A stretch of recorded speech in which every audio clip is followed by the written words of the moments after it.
Akhirnya ikhwah, bersyukur kita kepada Allah Subhanahu wa taala.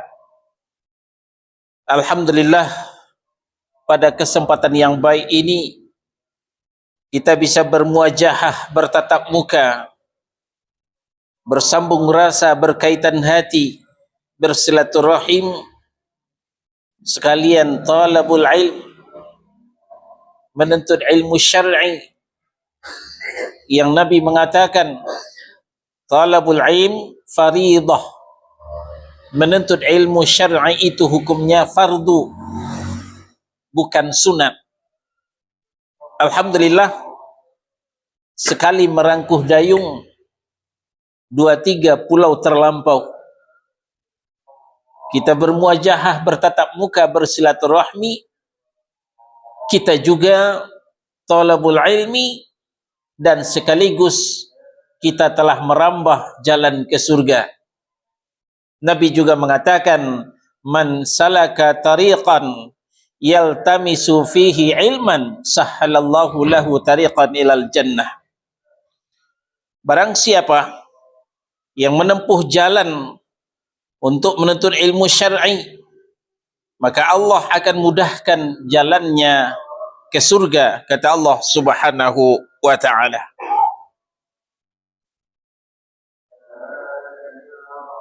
Jamaah subuh yang dimuliakan Allah,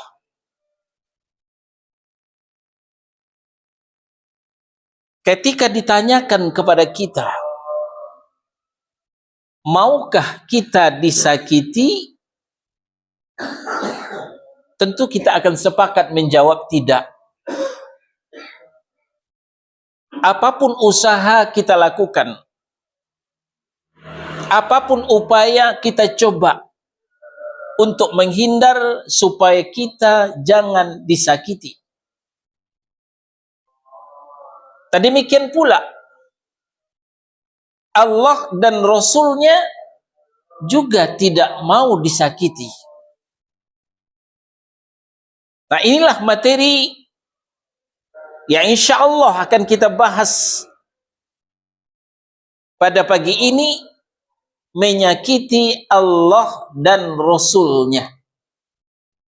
Menyakiti Allah dan Rasulnya. Kita berangkat dari Al-Ahzab, surah yang ke-33 ayat 57. Al-Ahzab surah 33 ayat 57. A'udzu billahi minasyaitonir rajim. Innal ladzina yu'dzuna Allah wa rasulah. Sesungguhnya orang-orang yang menyakiti Allah dan Rasulnya, la'anahumullahu fid dunya wal akhirah. Allah melaknatnya baik di dunia maupun di akhirat. Ini ancaman Allah terhadap orang yang menyakiti Allah dan Rasulnya. Allah melaknat di dunia dan di akhirat. Apa itu laknat? Laknat adalah lawan daripada rahmat. Kalau kita mendambakan rahmat Allah, rahmat itu adalah jalinan kasih dengan sayang, timbunan rahmat dengan rahim.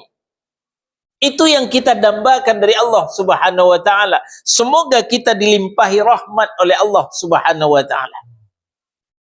Tapi ketika kita menyakiti Allah dan Rasulnya, jangankan rahmat kita terima, malah sebaliknya laknat Allah yang kita terima. Laknat Allah adalah murka Allah, kebencian Allah kepada kita, baik di dunia maupun di akhirat. Cukup sampai di situ? Belum. Ada lagi tambahannya. Wa a'adda lahum 'adzaban muhina. Dan telah disediakan pula untuk orang yang menyakiti Allah dan Rasulnya azab yang menghinakan. Azab yang menghinakan. Ini sederetan ancaman Allah Subhanahu wa taala terhadap orang-orang yang menyakiti Allah dan Rasulnya. Nah, maka dari itu, pada pagi ini, kajian kita ini kita bagi kepada dua subjudul. Ya. Judulnya, menyakiti Allah dan Rasulnya. Kemudian kita bagi menjadi dua subjudul. Nomor A, menyakiti Allah. Nomor B, menyakiti Rasul. Seperti apa menyakiti Allah dan seperti apa pula menyakiti Rasul. Nah, sekarang kita lihat yang nomor A, menyakiti Allah. Menyakiti Allah, nomor satu adalah menentang Allah Subhanahu wa ta'ala. Wah, ini enggak tanggung-tanggung ini. Menentang. Siapa yang tidak sakit kalau ditentang? Mau apa lo? Nah, itu kalau bahasa Betawinya kan begitu. Mau apa lo? Itu orang menentang. Kita tidak mau ditentang orang. Kita tidak mau mencari gara-gara. Kita tidak mau mencari musuh. Tapi sekarang Allah yang ditentang. Ini yang membuat murka Allah Subhanahu wa ta'ala. Sekarang kita ke Al-Anfal, surah yang ke-8 ayat 13. Al-Anfal surah yang ke-8 ayat 13. Dzalika bi annahum syaqqullaha wa rasulah. Ketentuan yang demikian itu adalah karena sesungguhnya mereka telah lancang menentang Allah. Menentang Allah dan Rasulnya. Apa itu menentang? Ya. Menentang, menyelisihi. Ke utara kata Allah, ke selatan katanya. Ke barat kata Allah, ke timur katanya. Itu namanya menentang. Baik kata Allah, jelek katanya. Jelek kata Allah, baik katanya. Itu namanya menentang. Menentang sama juga dengan menyelisihi. Wa may yushaqiqillaha wa rasulah fa innallaha syadidul iqab. Ancaman lagi yang datang. Barang siapa yang menentang Allah dan Rasulnya, sungguh Allah itu sangat keras siksaannya. Allah itu sangat keras siksaannya. Siksaan itu sebagian ditransfer ke dunia berupa bencana. Sebagian besar dijanjikan nanti di dalam neraka Allah Subhanahu wa ta'ala. Jadi neraka itu ada dua, sebagai perskot, sebagai DP, neraka itu ditumpahkan ke dunia. Lalu case-nya nanti neraka itu di akhirat. Kayak apa sih neraka itu? Nah, pemandangan di awal Januari, bagaimana gegap gempitanya Los Angeles, kota terkaya, kota termewah, kota termegah. Namun ketika Allah mau mengeksekusi, menjadikan Los Angeles sebagai neraka dunia, cuman hitungan jam terjadilah neraka. Bilangan hari api tidak padam-padam. Malah sampai 1 pekan lebih api tetap menari ria di Los Angeles. Itu bentuk perskot, bentuk DP daripada neraka yang dijanjikan oleh Allah Subhanahu wa ta'ala. Daripada azab yang sangat keras, siksa yang sangat dahsyat yang dijanjikan Allah Subhanahu wa ta'ala. Nah, DP-nya saja sudah begitu. Bagaimana nanti cashnya?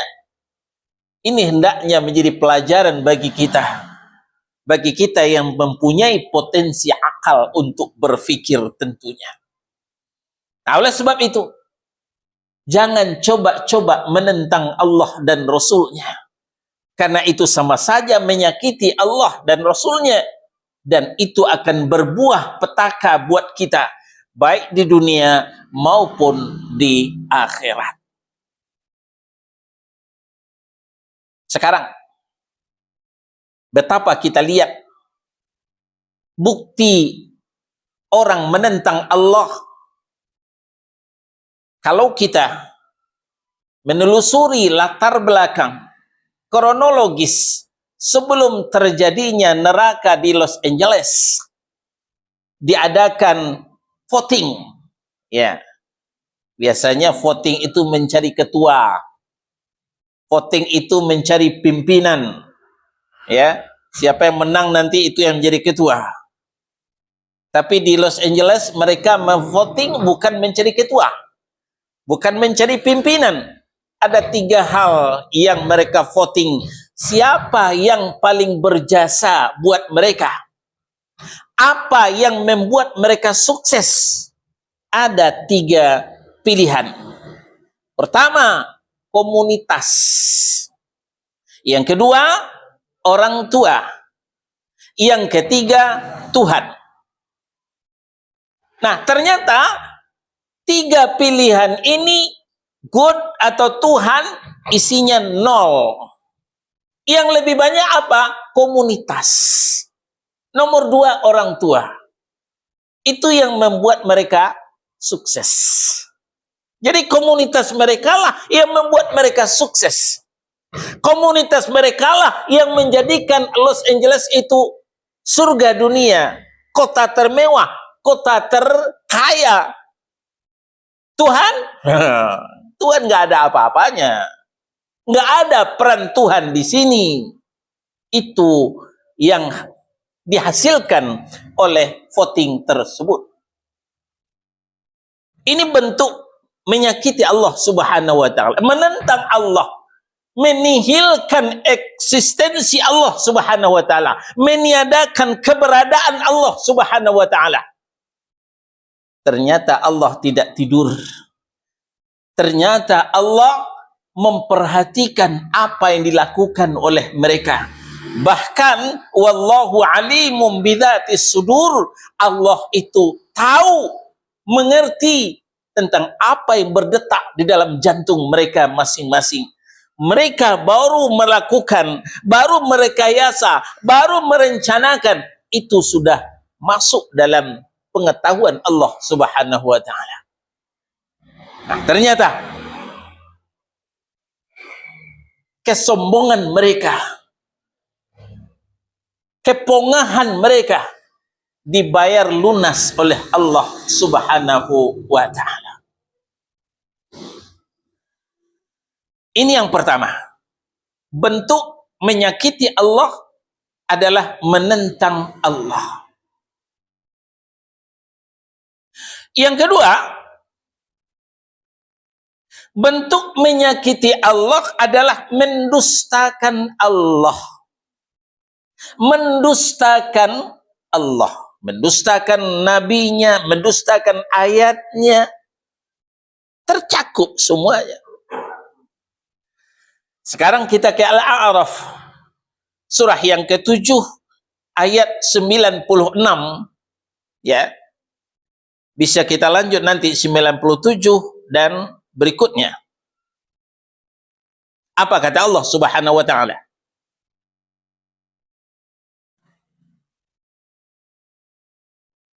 Walau anna ahlal qura, kalaulah penduduk negeri itu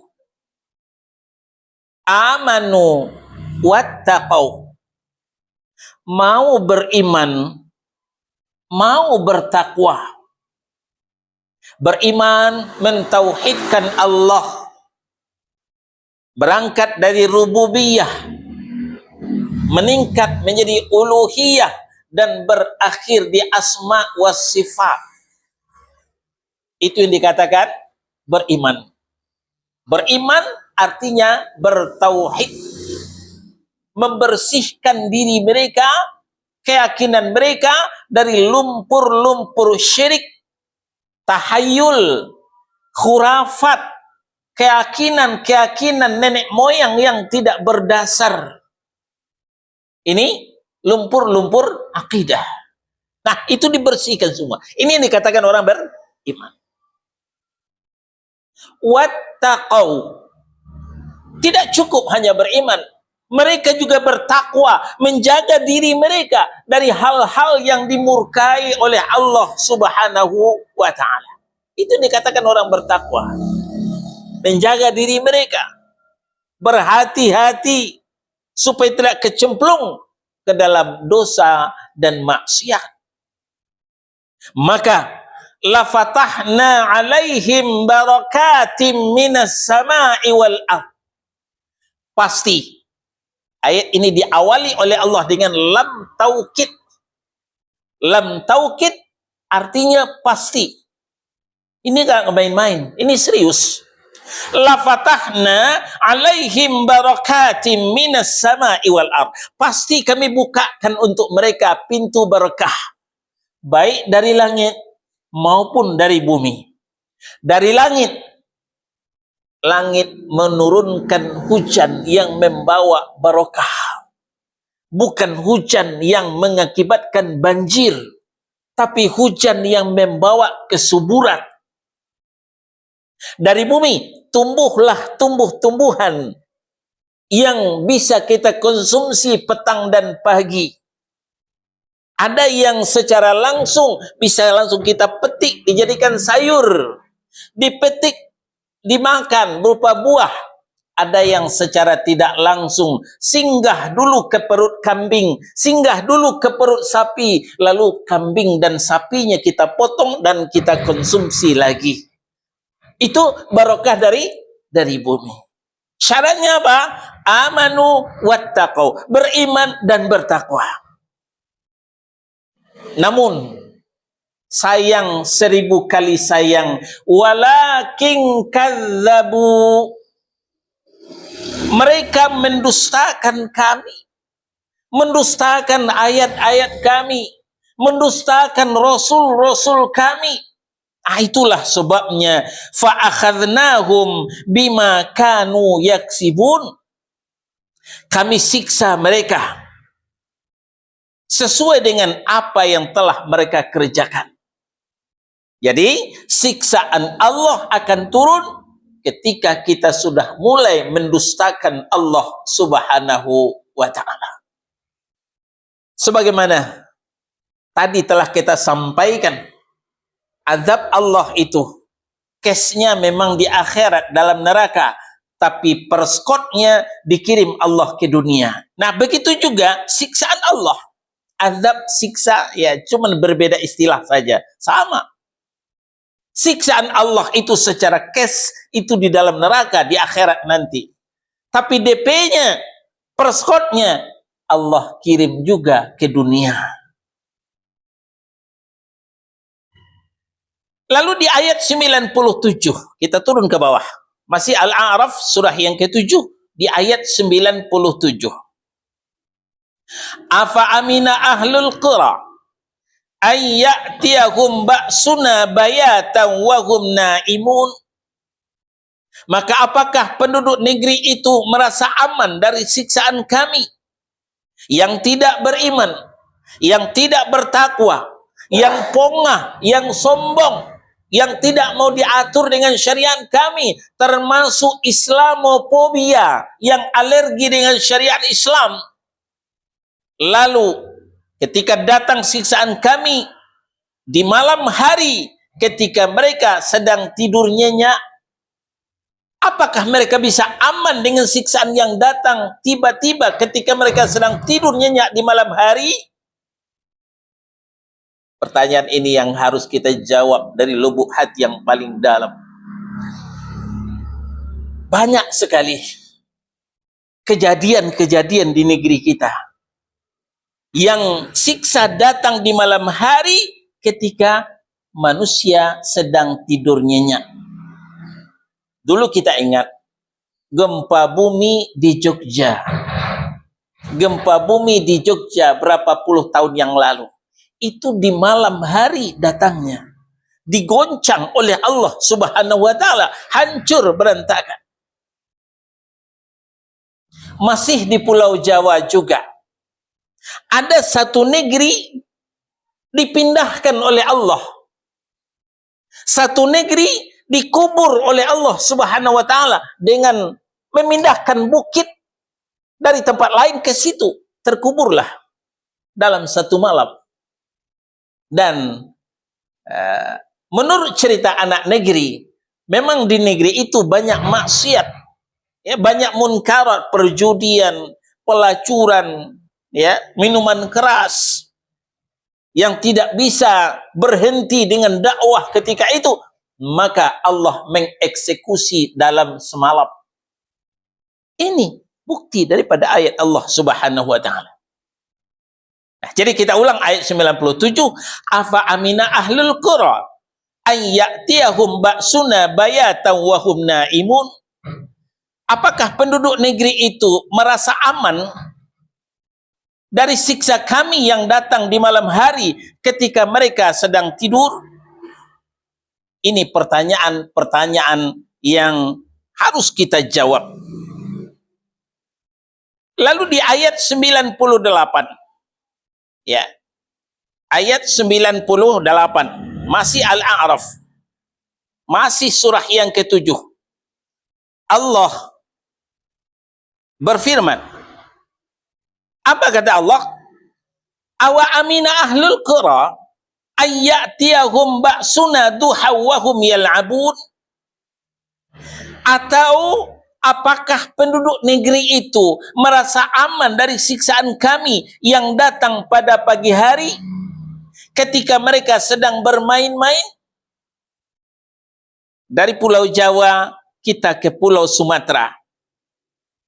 Kita masih ingat tahun 9 atau berapa ya? 2004.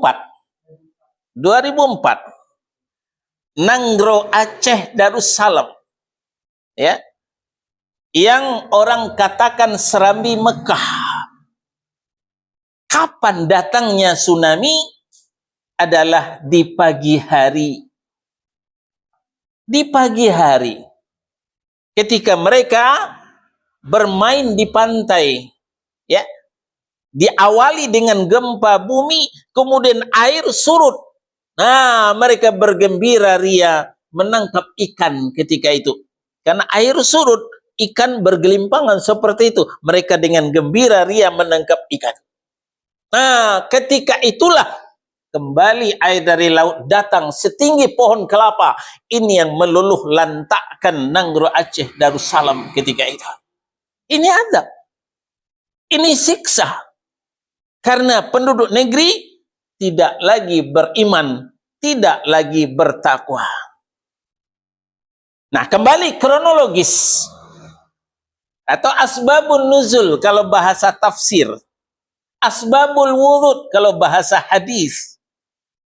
Latar belakang sebelum terjadinya tsunami di Aceh itu diadakan pertama kali perayaan Natal bersama untuk pertama kali di Nanggro Aceh Darussalam. Sebelumnya belum ada. Ya, sebelumnya belum ada. Malamnya diadakan pertama kali Natal bersama. Mereka berjoget ria semalam suntuk. Sampai-sampai adzan subuh pun tidak bisa menghentikan dentuman-dentuman musik itu. Ini bentuk pembangkangan dan bentuk kemudian eksekusi Allah terhadap, ya, orang yang membangkang tersebut. Nah, jadi di ayat 97 Allah ceritakan bagaimana nasib orang yang dihajar oleh Allah ketika mereka sedang tidur nyenyak. Di ayat 98 Allah ceritakan bagaimana Allah mengeksekusi orang-orang yang sedang bermain di pagi hari. Baik, kita lanjutkan ke ayat 99, masih Al-A'raf. Lalu Allah mengatakan, ayat 99, afa aminu makrallah, ya, kembali Allah bertanya,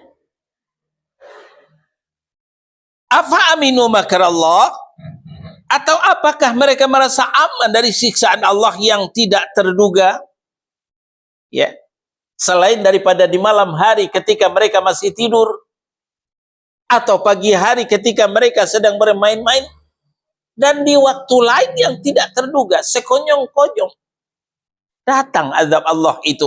Apakah mereka masih merasa aman? Kata Allah Subhanahu wa taala, fala ya'manu makrallahi illal qaumul khasirun.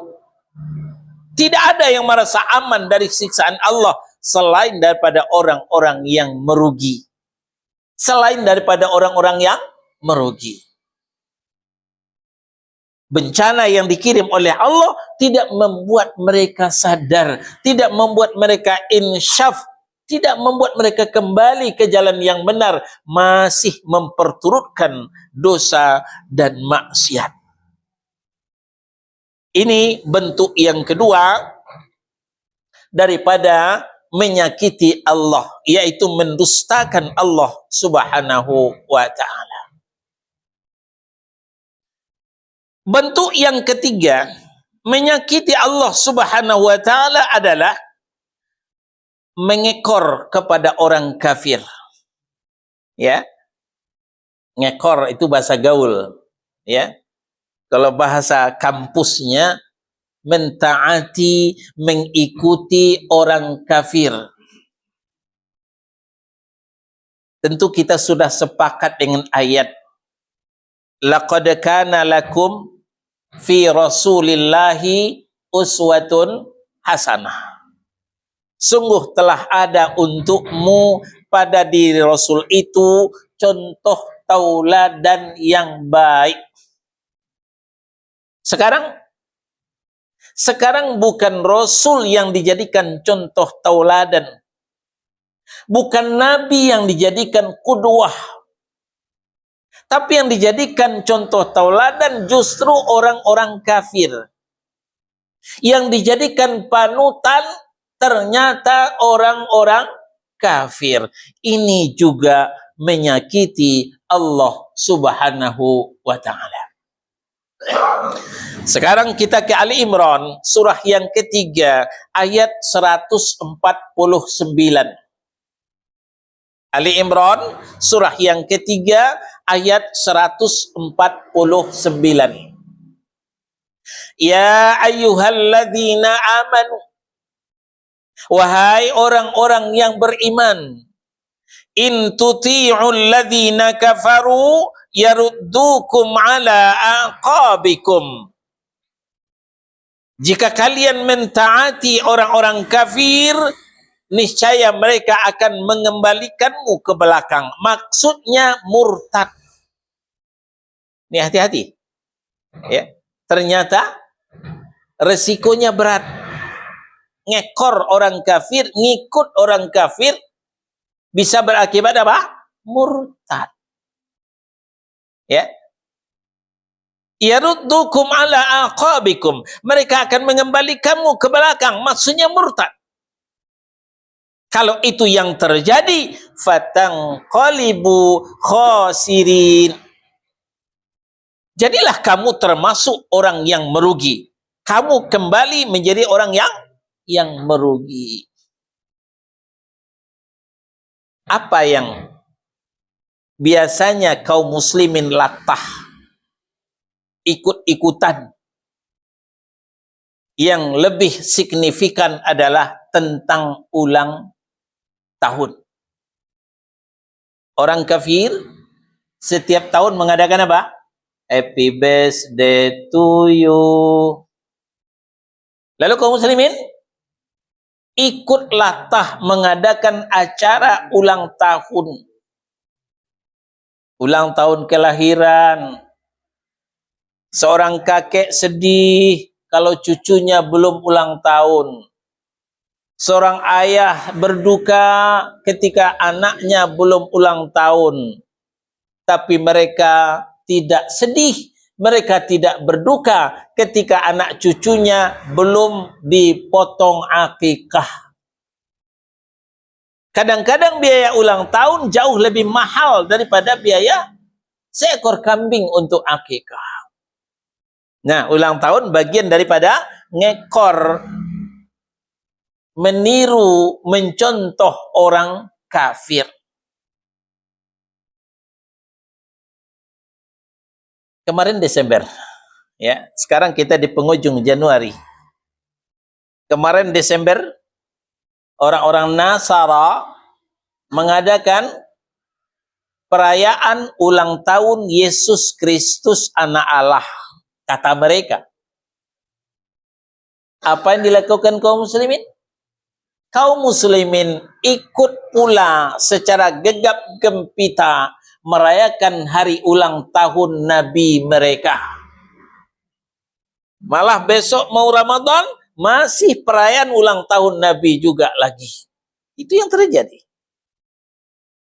Padahal tidak ada di dalam Al-Quran. Tidak diajarkan oleh Allah di dalam Al-Quran. Tidak disampaikan Nabi dalam hadis yang sahih.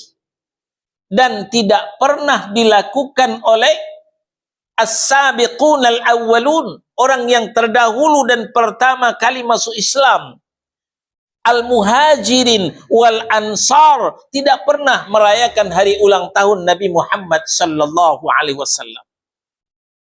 Terus ke bawah, tabi'in, tabi'ut tabi'in juga tidak. Terus ke bawah, a'immatul arba'ah, imam mazhab yang 4. Sebut saja Imam Abu Hanifah, Imam Malik bin Anas, Imam Muhammad bin Idris Asy-Syafi'i, Imam Ahmad bin Hanbal. Mereka tidak merayakan hari ulang tahun Nabi Muhammad sallallahu alaihi wasallam. Jadi kita tanyakan, yang masih bersemangat merayakan hari ulang tahun Nabi Muhammad sallallahu alaihi wasallam, mazhabnya mazhab apa? Mazhab apa lagi kalau bukan mazhab Syiah? Hanya Syiah lah yang mengadakan ulang tahun di samping orang-orang Nasrani. Nah, ulang tahunnya banyak. Bukan hanya ulang tahun Nabi, ulang tahun Fatimah, ulang tahun Al-Hasan, ulang tahun Al-Husain. Semuanya dirayakan oleh orang-orang Syiah. Ini bagian daripada tasyabbuh, menyerupai orang kafir. Di samping Allah telah mengingatkan dalam Ali Imran 149 tadi, Nabi juga tidak ketinggalan mengingatkan khaliful musyrikin, selisih orang-orang musyrik, kata Nabi sallallahu alaihi wasallam. Man tashabbaha biqaumin fahuwa minhum. Barang siapa yang tasyabbuh, menyerupai suatu kaum, sadar atau tidak, dia termasuk kaum tersebut, kata Nabi sallallahu alaihi wasallam. Memang syaitan ini menyesatkan kita tidak sekaligus. Shibran bi shibrin, dhira'an bi dhira'in. Sejengkal demi sejengkal, sehasta demi sehasta. Kalau sudah mau mengikuti ulang tahun seperti itu, tidak mengapa lagi kalau mengatakan Allah itu punya anak. Tidak mengapa lagi kalau mengatakan Allah itu punya anak. Padahal ini awalnya kelakuan orang-orang ahlul kitab. Ya. Nah, sekarang kita ke Maryam, surah yang ke-19. Kita mulai dari ayat 88. Maryam, surah yang ke-19. Mulai dari ayat 88. Wa qalu ittakhadhar rahmanu walada. Mereka mengatakan bahwa Allah yang Rahman itu mempunyai anak. Mereka yang dimaksud adalah ahlul kitab, al-yahud wan nasara. Wa qalatil yahudu Uzairu ibnullah. Yahudi berkata Uzair itu adalah anak Allah. Padahal Uzair tidak lebih dari seorang hamba dan Nabi Allah. Wa qalatin nasara al-masihu ibnullah. Orang Nasrani mengatakan bahwa Al-Masih itu adalah anak Allah. Padahal Al-Masih tidak lebih dari seorang hamba dan Rasulullah. Lalu apa tanggapan Allah terhadap statement ahlul kitab ini? Nah, sekarang kita lanjut ke ayat 89. Masih Maryam, surah yang ke-19. Laqad ji'tum syai'an idda. Sungguh kalian telah mendatangkan sesuatu hal yang sangat mungkar. Allah yang mengatakan Allah punya anak itu sesuatu hal yang sangat mungkar. Kalau ada orang berjudi sebelah rumah, itu satu kemungkaran. Ada yang mabuk sebelah rumah, itu satu kemungkaran. Ada yang berzina di depan rumah, itu satu kemungkaran. Tapi ada yang mengatakan Allah punya anak, itu suatu hal yang sangat mungkar. Lebih mungkar daripada berjudi, lebih mungkar daripada mabuk, lebih mungkar daripada berzina. Dari ayat 90 Allah ceritakan apa yang terjadi disebabkan perbuatan yang sangat mungkar itu. Takadus samawatu yatafattarna min wa tanshaqqul ar wa takhirrul jibalu hadda. Hampir saja langit pecah, bumi terbelah, gunung-gunung pun runtuh. Masya Allah, dahsyat sekali. Langit yang tidak punya akal. Bumi, benda mati yang tidak punya pikiran. Begitu juga gunung. Tapi ketika makhluk Allah ini tidak sudi mendengarkan ucapan Allah punya anak, sehingga hampir saja langit pecah. Hampir saja bumi terbelah. Dan hampir saja gunung itu runtuh-runtuh semua. Kata Allah subhanahu wa ta'ala. Kenapa itu? Anda'au lirrahmani walada. Ayat 91. Karena mereka telah berani lancang mendakwa Allah yang Rahman mempunyai anak. Padahal di ayat 92, wa ma yambaghi lirrahmani ayyattakhidha walada. Tidaklah pantas bagi Allah yang Rahman mempunyai anak. Ini juga menyakiti Allah subhanahu wa ta'ala. Mendakwa Allah mempunyai anak. Sekarang kita bawakan lagi kepada diri kita. Tentu di rumah kita punya putra, punya putri. Ketika putri kita didesas-desuskan orang, kita punya putri masih gadis, kita sekolahkan di pesantren, pingitan lagi, tidak keluar malam, dan tidak ada yang menyentuhnya kecuali bapaknya sendiri. Gadis masih suci. Ternyata ada bisik-bisik tetangga. Dulur, tahu nggak? Tuh yang jilbaban itu, yang sok-sok suci, sok-sok bersih itu, ternyata sudah melahirkan. Yang dimaksud putri kita, anak solehah kita, anak gadis kita yang pingitan, yang masih suci, dituding orang telah melahirkan. Padahal belum menikah. Senang telinga kita mendengarkan? Senang telinga kita mendengarkan? Tentu tidak. Panas telinga, rasa terbakar. Ya, karena tuduhan yang enggak. Nah, sekarang Allah yang mereka tuduh mempunyai anak.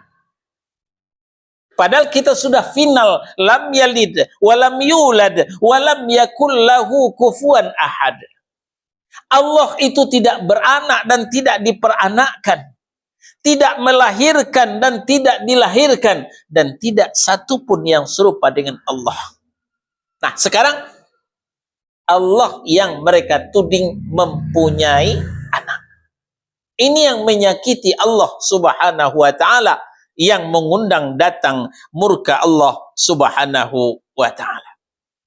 Nah, maka sangat naif kiranya kalau masih ada kaum muslimin yang mengucapkan selamat kepada orang yang mengatakan Allah punya anak. Itulah selamat Natal. Selamat Natal artinya mengucapkan selamat kepada orang mengatakan Allah punya anak.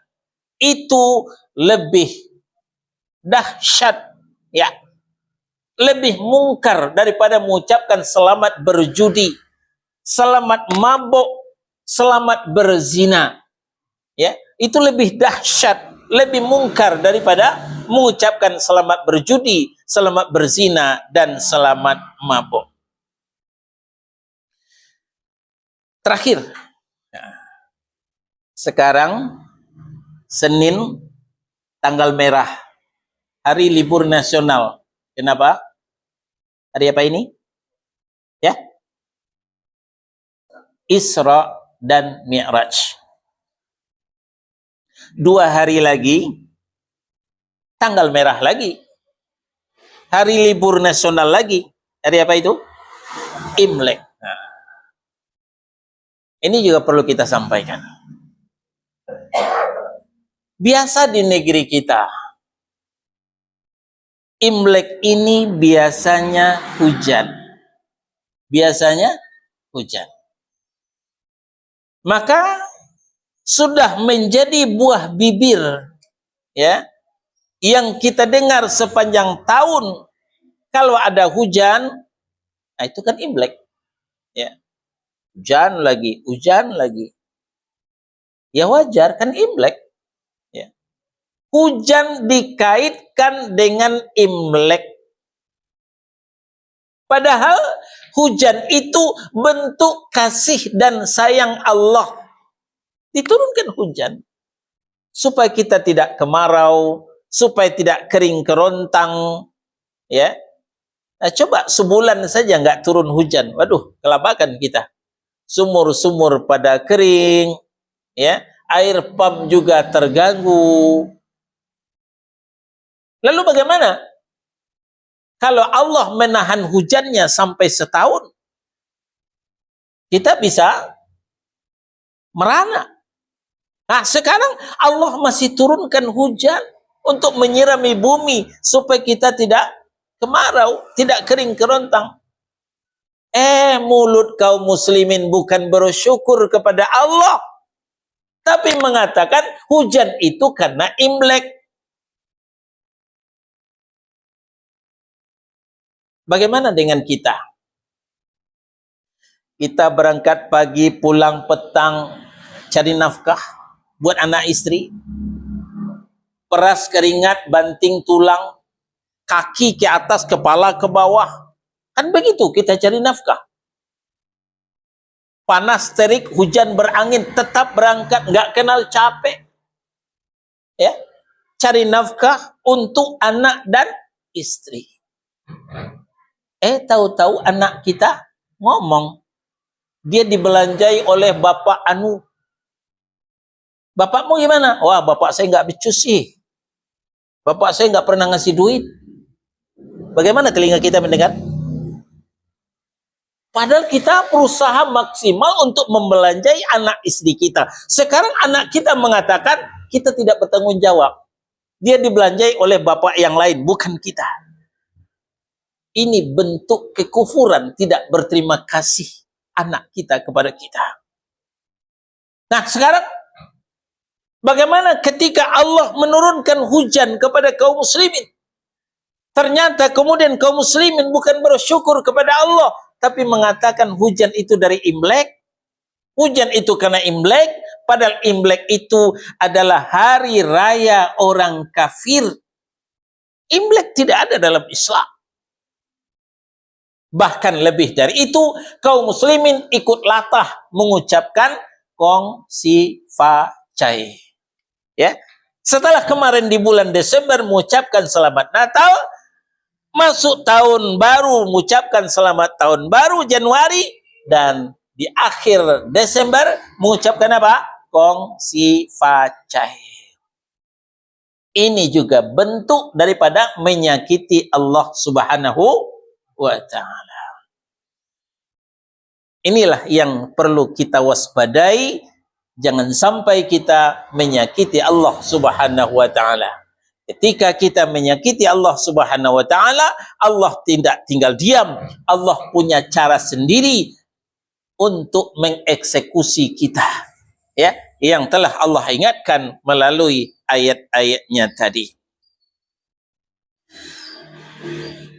Baik, sekarang kita masuk kepada yang kedua, subjudul yang kedua, menyakiti Rasul. Ya, setelah kita membahas subjudul yang pertama, menyakiti Allah, nah, sekarang kita lanjutkan subjudul yang kedua atau nomor B, menyakiti Rasul. Bagaimana menyakiti Rasul itu? Pertama, melancang mendahului Rasul. Ya, lancang mendahului Rasul. Sekarang kita ke Al-Hujurat, surah yang ke-49 ayat 1. Al-Hujurat surah 49 ayat 1.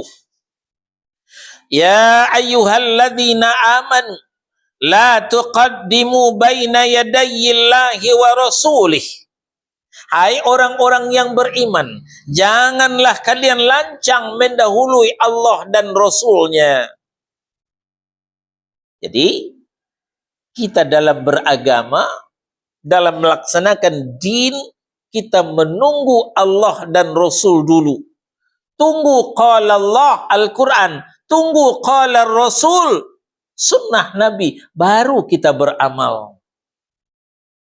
Jangan kita pernah beramal sebelum ada qala Allah, Al-Quran. Sebelum ada qala Rasul. Nah, berdasarkan ini, muncullah kaidah dari ulama usul fiqh, aslul ibadah mamnu'.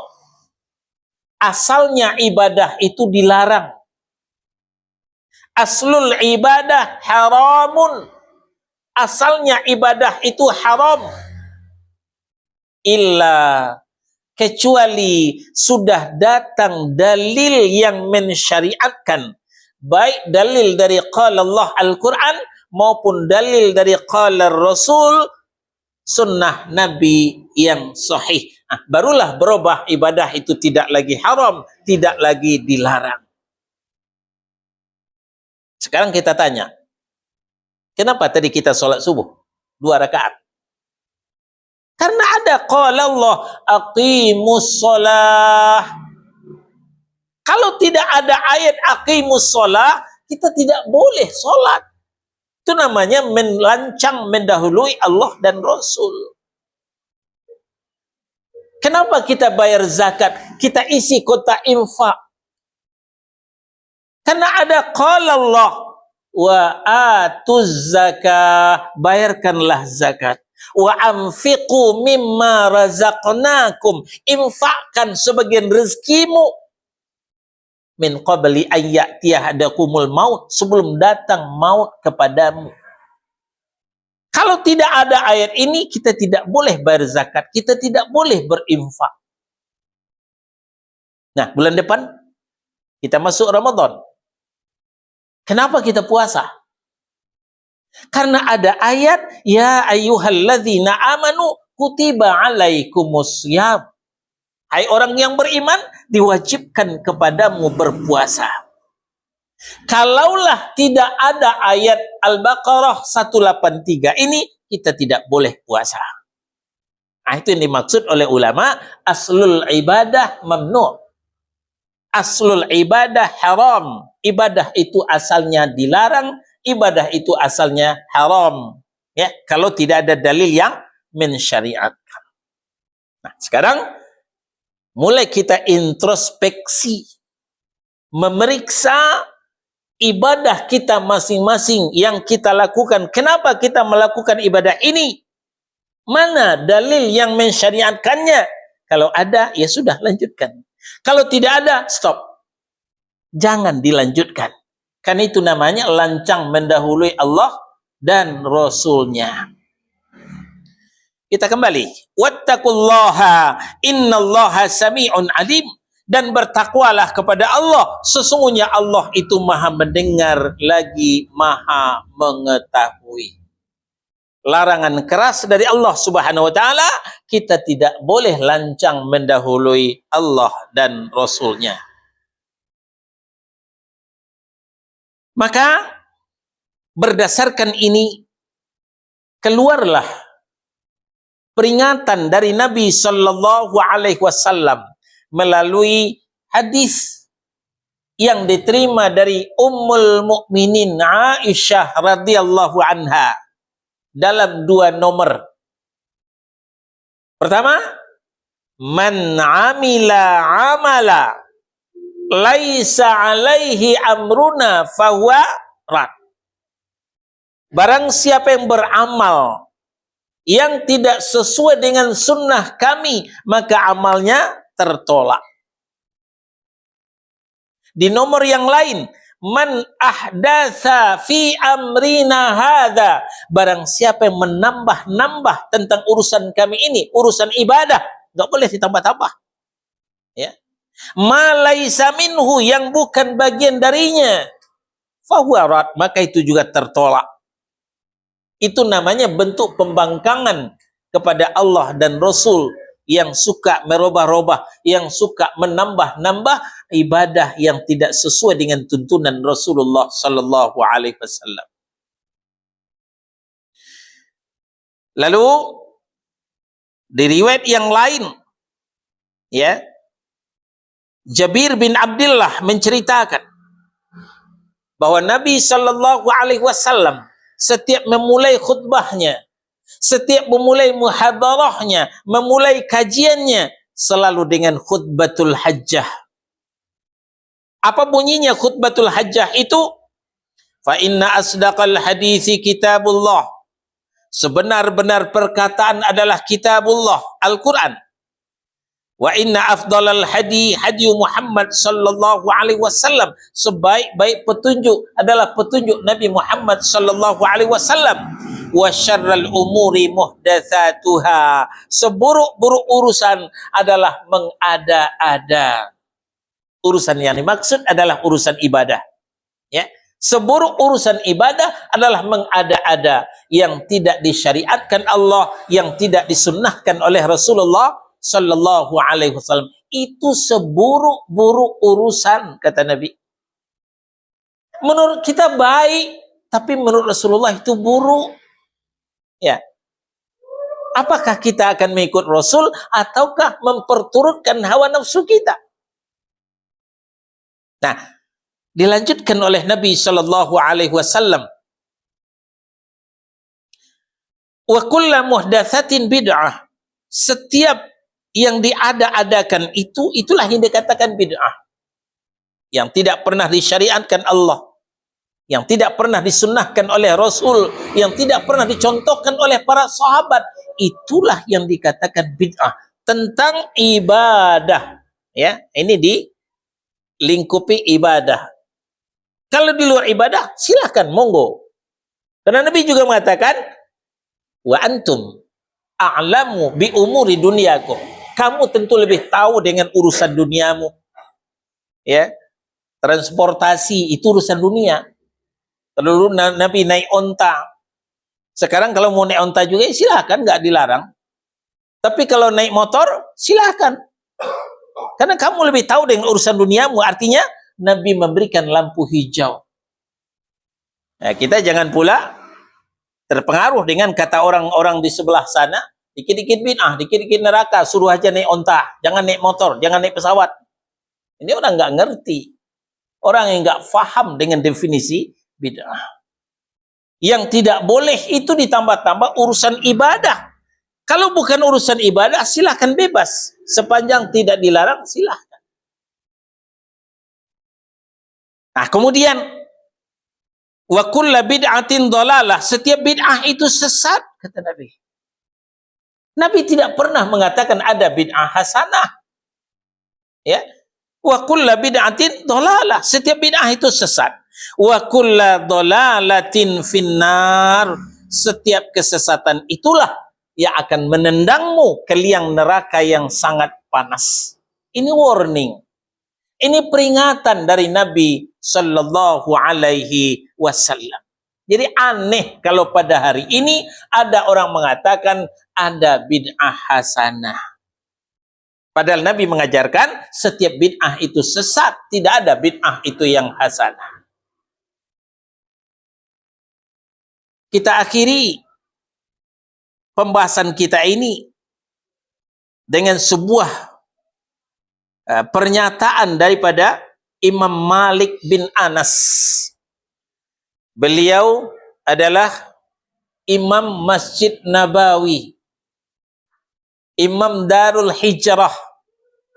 Beliau guru daripada Imam Asy-Syafi'i rahimahullahu ta'ala.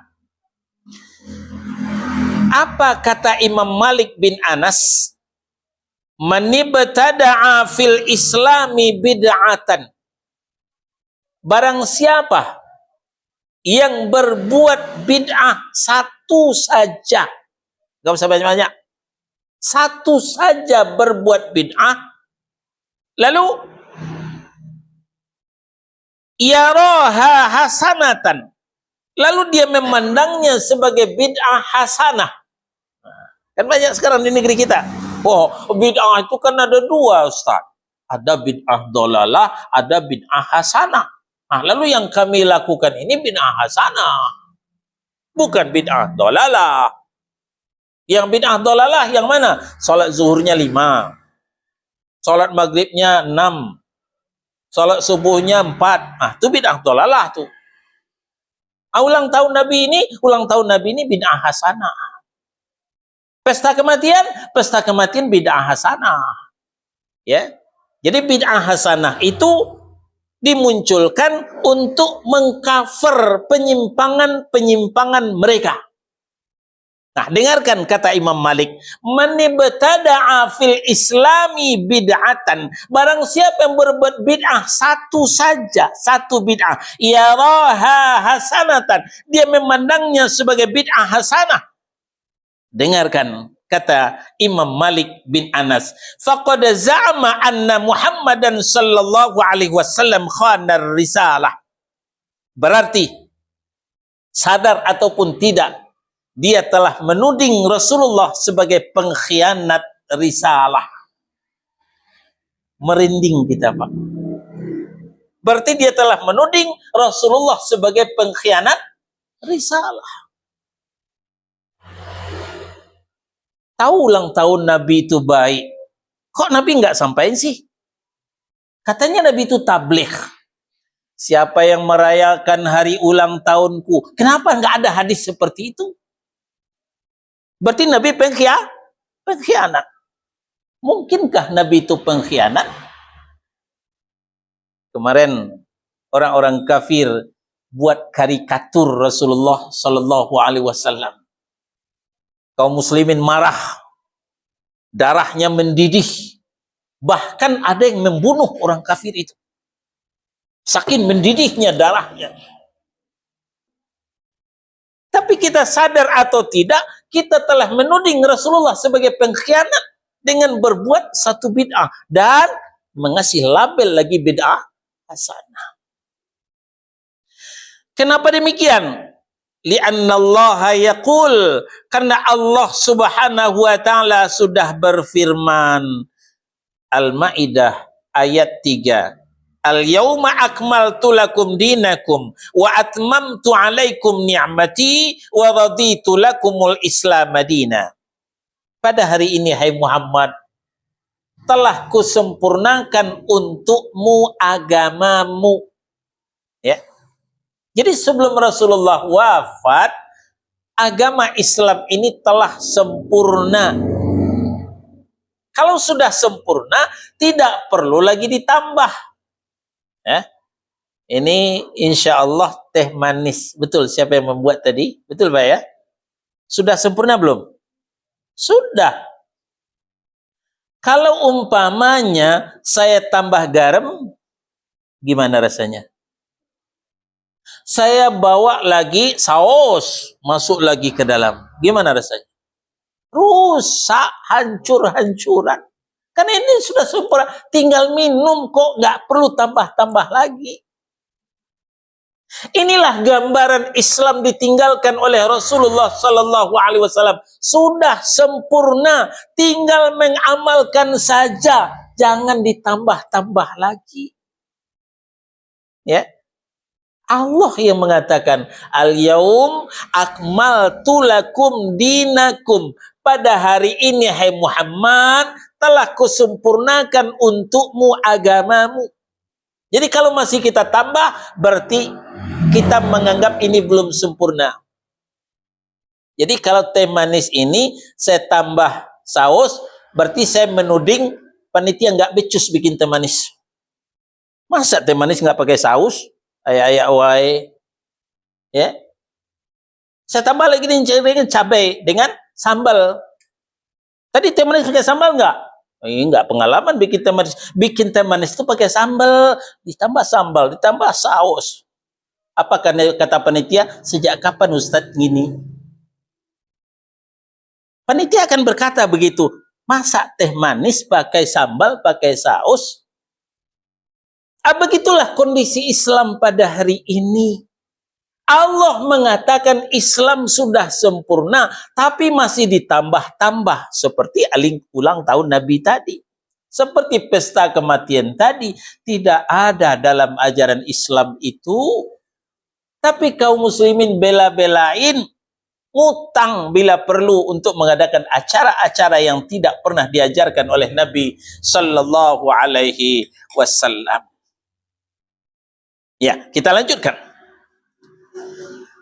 Wa atmamtu alaikum ni'mati, dan telah kusempurnakan untukmu, telah kucukupkan untukmu nikmatku. Wa raditu lakumul Islam madina, dan telah kuridhoi Islam sebagai agama untukmu. Kata Allah Subhanahu wa taala dalam Al-Maidah surah yang kelima ayat 3. Selanjutnya kata Imam Malik, fama lam yakun yauma idzin dinan la yakunal yauma dinan. Apa saja kalau tidak menjadi ajaran agama ketika ayat ini turun, maka sampai hari ini tetap tidak menjadi ajaran agama. Sebut saja perayaan ulang tahun Nabi ketika ayat ini turun, jadi ajaran agama enggak? Enggak. Sampai hari ini juga enggak. Pesta kematian ketika ayat ini turun menjadi ajaran agama enggak? Enggak. Maka sampai hari ini tetap bukan ajaran agama. Agama Islam maksudnya, agama Hindu iya. Ya. Pesta kematian itu bukan ajaran agama Islam, tapi ajaran agama Hindu. Ya. Mohon maaf, Bapak dan Saudara, jangan gagal faham. Kita tidak bicara tahlilan, kita tidak bicara yasinan. Kita bicara pesta kematian, ya, bahwa pesta kematian itu bukan ajaran Islam tapi ajaran Hindu, ya, itu tidak ada ketika ayat ini turun, Al-Maidah ayat 3. Nah, jadi kata Imam Malik rahimahullahu taala, ya, fama lam yakun yauma idzin dinan la yakunal yauma dinan. Apa saja yang tidak menjadi ajaran agama ketika ayat ini turun, maka sampai hari ini tetap tidak menjadi ajaran agama. Kenapa Imam Malik berani bicara seperti itu? Beliau bicara seperti itu ini juga karena pernyataan Nabi Sallallahu Alaihi Wasallam. Sebuah hadis dari Abi Dzar radhiyallahu an. Ya, beliau berkata Rasulullah Sallallahu Alaihi Wasallam, ma baqiya syai'un yuqarribu minal jannati wa yuba'idu minan nar illa wa qad yubayyina lakum. Hadis diriwayatkan oleh At-Tabarani dan Ibnu Hibban. Tidak tersisa sedikit pun juga yang akan mendekatkanmu ke surga dan menjauhkanmu dari neraka illa wa qad yubayyana lakum, melainkan semuanya sudah dijelaskan kepadamu. Ya, seiring dengan Al-Maidah ayat 3 bahwa Islam ini sudah sempurna, Nabi pun mengatakan tidak tersisa sedikit pun yang akan mendekatkanmu ke surga dan menjauhkanmu dari neraka illa wa qad yubayyana lakum, kecuali semuanya sudah disampaikan. Artinya yang tidak pernah disampaikan oleh Rasul ketika masih hidup itu tidak akan mendekatkan kita ke surga, tidak akan menjauhkan kita dari neraka, tidak perlu dikerjakan. Buang-buang energi, buang-buang tenaga, ngabisin umur, buat apa? Jangankan memasukkan kita ke surga, mendekatkan ke surga saja tidak. Jangankan menangkal dari neraka, menjauhkan kita dari neraka saja tidak. Nah, oleh sebab itu, kalau memang kita mau beribadah, mengaculah kepada qala Allah Al-Quran wa qala Rasul, hadis Nabi yang sahih, minimal wa qala sahabah. Itu yang pertama, menyakiti Rasul. Yang kedua, menyakiti Rasul adalah berdusta atas nama Rasul. Berdusta atas nama Rasul. Apa maksud berdusta atas nama Rasul? Kita mengatakan Rasul pernah bersabda. Ternyata tidak. Ternyata Rasul nggak pernah bersabda seperti itu. Lalu kita katakan sabda Rasul, hadis Nabi. Hadis sahih dari Abu Hurairah radhiyallahu an, muttafaqun alaih, sahih riwayat Al-Bukhari dan Muslim.